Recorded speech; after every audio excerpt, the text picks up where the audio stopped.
everybody, this is Julie Hall from Women Unlimited, and today on Women Unlimited TV, I've got the lovely Rona Wheeldon from flowerrona.com. Hi, Rona. Hi, Julie. Hi.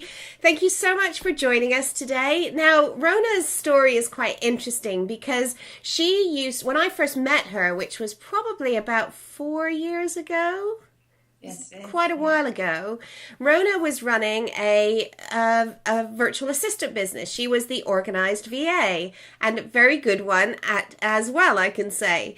But in the last couple of years, she has taken a complete shift in her business and is now focusing 100% of her energy on Flower Rona, a blog. Which is a really brave thing to do, Rona. It didn't feel like it at the time. Really? No, it just seemed like a natural thing to do.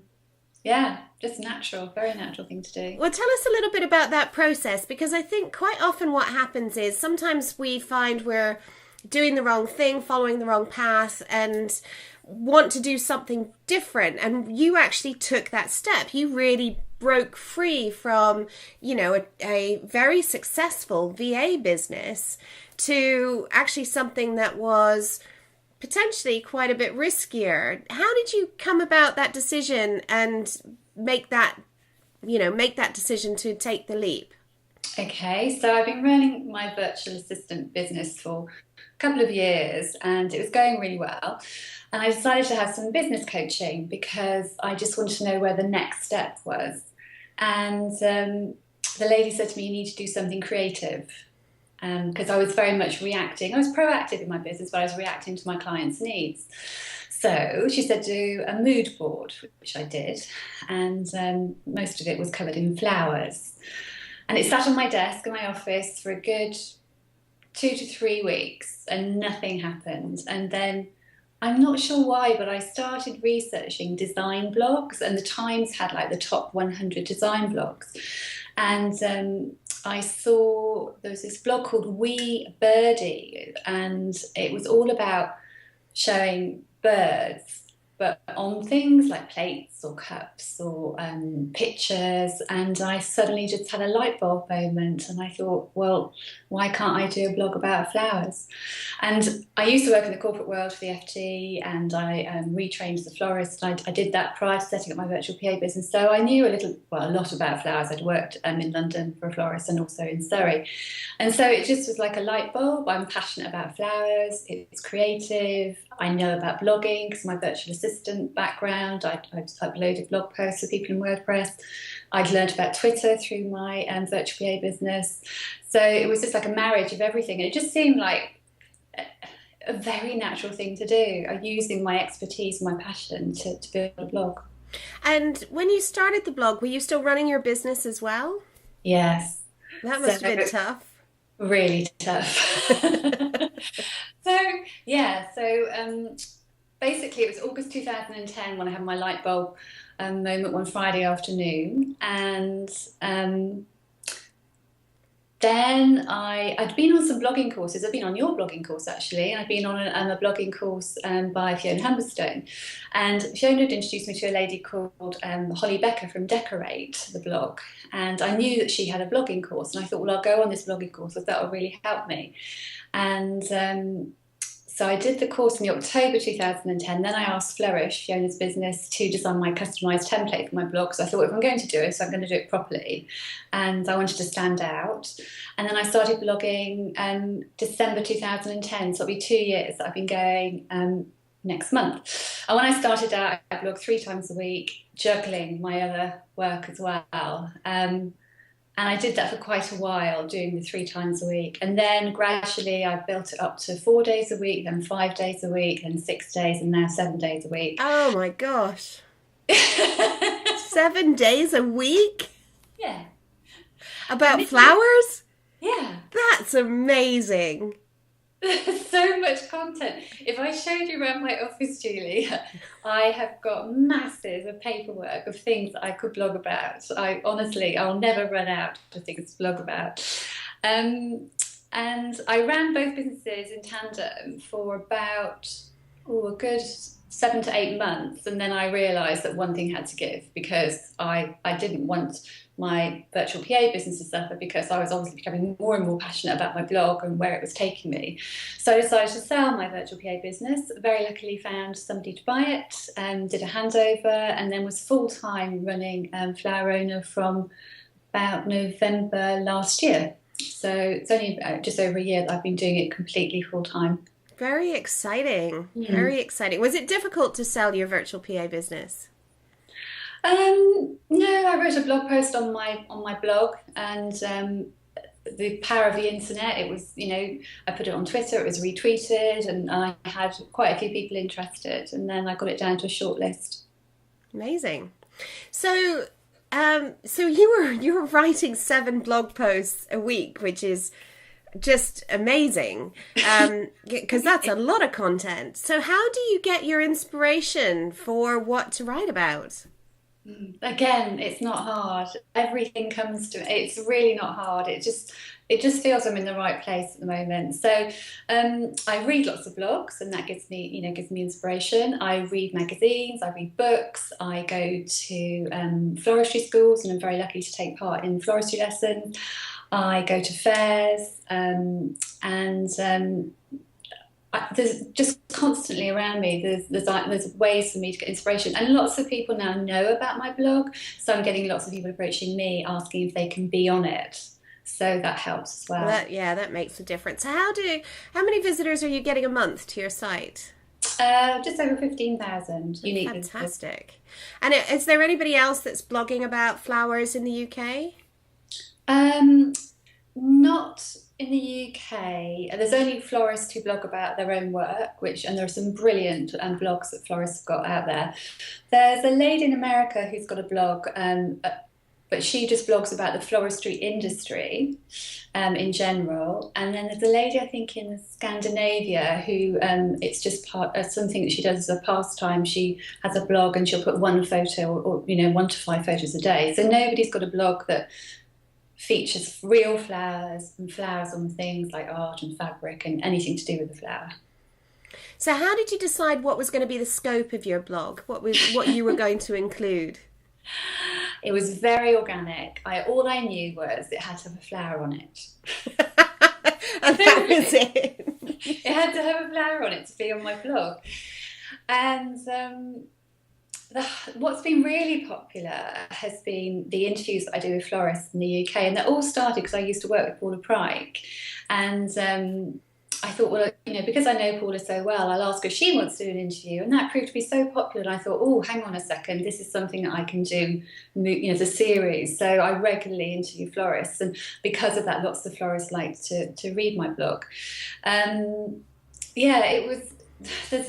I always want to find new ideas as well. So next year I've got to think about where I take the blog next, and look at the most popular blog posts that have happened over the last 2 years. Kate and William getting married was huge for me. Over 10,000 hits on one blog post about her bouquet. And then I was so lucky. I was invited by the florists who are responsible for the Olympic bouquets this year to actually go and see them being made and make one myself. Wow. So Jessica Ennis could have my bouquet. So, that brought in masses of traffic because I wrote 4 blog posts about it, and there was key facts about the bouquet and how they're made, and because it's international. So that's the big thing. Half of my readers currently are in the UK, but if I want to grow it, I really need to think more internationally. Oh, that's interesting. So you want to take your blog global. You want it to be a global force in the flower industry, so to speak. Absolutely. Yeah. Absolutely. So I just want to backtrack a little bit and talk about ideas. How do you actually capture your ideas and make sure you don't lose them? Okay, so I've got a memo block on my desk. We put off one leaf at a time, and whenever anything comes into my head, I'll just write it down there.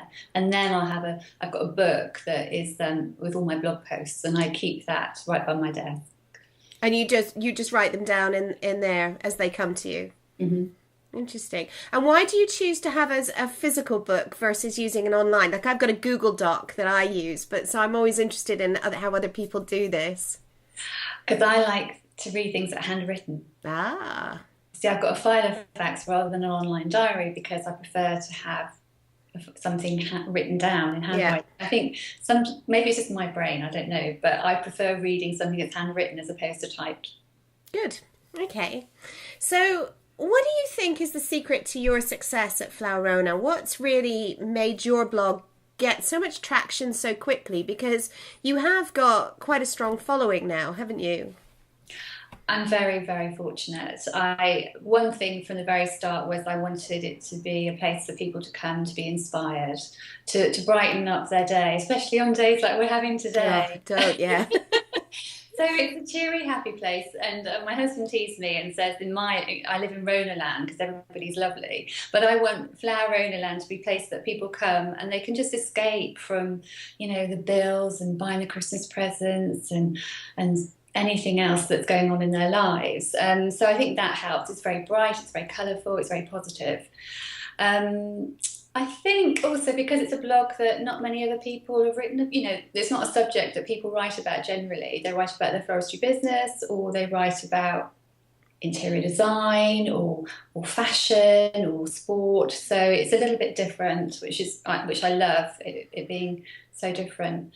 I think also I realised early on that if I wanted to have beautiful photos, I needed to take beautiful photos myself.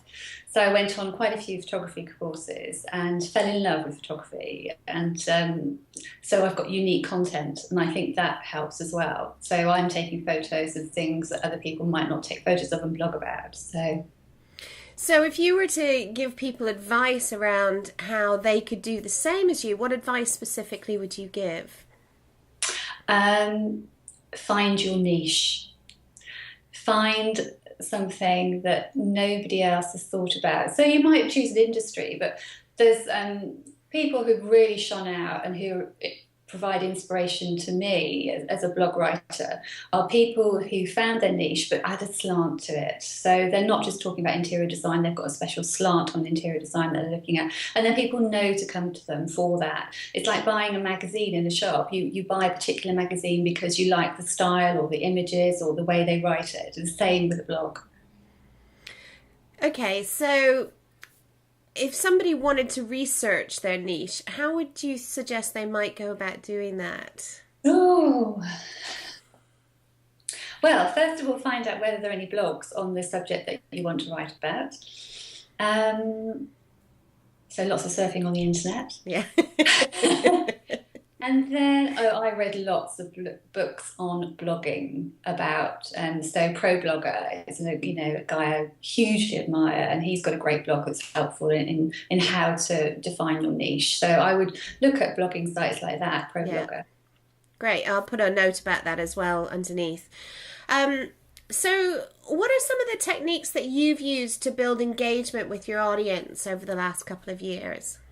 Okay, so Twitter for me is huge. It's the thing that I use every single day. And I use Hootsuite so that I'm scheduling tweets rather than having a huge barrage of 10 tweets at a time. I'll space them out during the day.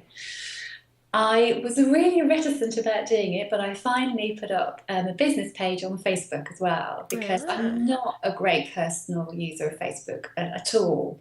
But I realised that lots of my traffic was coming from Facebook because I write for a blog called Heart Home, and they put their blog posts on Facebook. And I realised when I looked at Google Analytics, a lot of my traffic was coming from Facebook. So I realised I had to set up a Facebook page. And now I update that every day as well. And it's really early days, but I know lots of traffic comes from there. Okay. And if you were, you've talked about sort of looking at 2013, what kind of stuff are you planning, or is that too secret? A little bit. Well, a little bit secret. I'm sort of. I can't really do much until sort of middle of the spring, for contractual reasons. But I've got some ideas, and I think that there's huge scope for social media training for florists. So there you go. Let the cat out of the bag. Because I think florists have got such a visual product that they have got a brilliant opportunity to show people what they do. And things like Instagram on your iPhone and Pinterest and just Facebook putting your images up there for your customers to see. And so that's one of my ideas. And also, the longer that I have a blog, the more experience I'm getting. And potentially next year I could offer blog consultancy for people who are thinking about setting up. Great. Yeah, So I think that's a brilliant idea. And how are you currently earning a living out of your blog, Rona? It's very early days, but I've got advertising on my blog, so people pay a monthly subscription to advertise. I have affiliate links on my blog, so if people click on those and then go and buy something, I get a commission back. Now that my blog is getting more and more page views, people are approaching me to have guest blog posts that they pay for. So I still write the blog posts. I'm very adamant that I want to write the blog post still. But they pay me then to actually have that blog post. And I make it very obvious to my readers that it's a sponsored blog post. The blog's also been a springboard for me, and I now write for Wedding Flowers magazine and also the Flower Arranger. I write for the Laura Ashley blog. Wow. And I've written for the New Covent Garden Flower Market blog, and I write for Sarah Raven's blog called Garlic and Sapphire. And I'm sure there's something else I was going to do. Oh yes, I also write for Heart Home, their blog, and so all of those sort of help towards my income. So you spend most of your time writing? Yeah, and also processing images that I take. Forever. Yes, I spend a lot of time writing, but I love it, and I didn't realise that I would. I just one thing that I've learned when on the courses that I've been on is write as if the person that you're talking, you're writing for is in front of you, and just write quite colloquially, and so don't put you will, put you'll, and that sort of thing. So when people read my blog, they'll feel that I'm speaking rather than just reading it. Great. And so what are some of the other opportunities that have come from your blog? I've been so lucky, really lucky. All the floristry courses that I've been on, my idea of heaven, and some even have cake. So people are really kind in inviting me to attend the floristry courses, and then I blog about them. I've been on some great press events as a blogger. More and more bloggers are getting invited to press events. And only yesterday I was invited by one of London's top florists to go and help them out in the middle of December on a Saturday, which is fine. I work. Well, now I work 7 days a week, roughly. And then on the Sunday, it's for a wedding on the Saturday. And on the Sunday, actually go and help see them put the wedding into the Savoy Hotel. Wow. Yeah. So amazing. I'm really lucky. But I work really, really hard. But see, it's quite interesting you say that, because I actually think the trick to this is to actually love it so much it doesn't really feel like work. Absolutely, yeah, Julie. Because sometimes I'll be working weekends and my husband's watching the rugby, and he'll say, "Oh, we've been working, all afternoon." Like, doesn't feel like work. Yeah, if you love it, it's great. Then it's just a pleasure, really, isn't it? Yeah. So, if somebody wanted to, do what you did, Rona, just to kind of close out, what advice would you give them going forward from now? Okay, I would say, don't give up your job and start straight away. Run them both in tandem, and run them both in tandem for quite a while to see, one, whether it's what you want to do, and two, if people want to read about it. And it will take a little while to get any income from it. Blogging is not an overnight way to make money. And the industry in the UK is still very young. So, it's not a quick fix.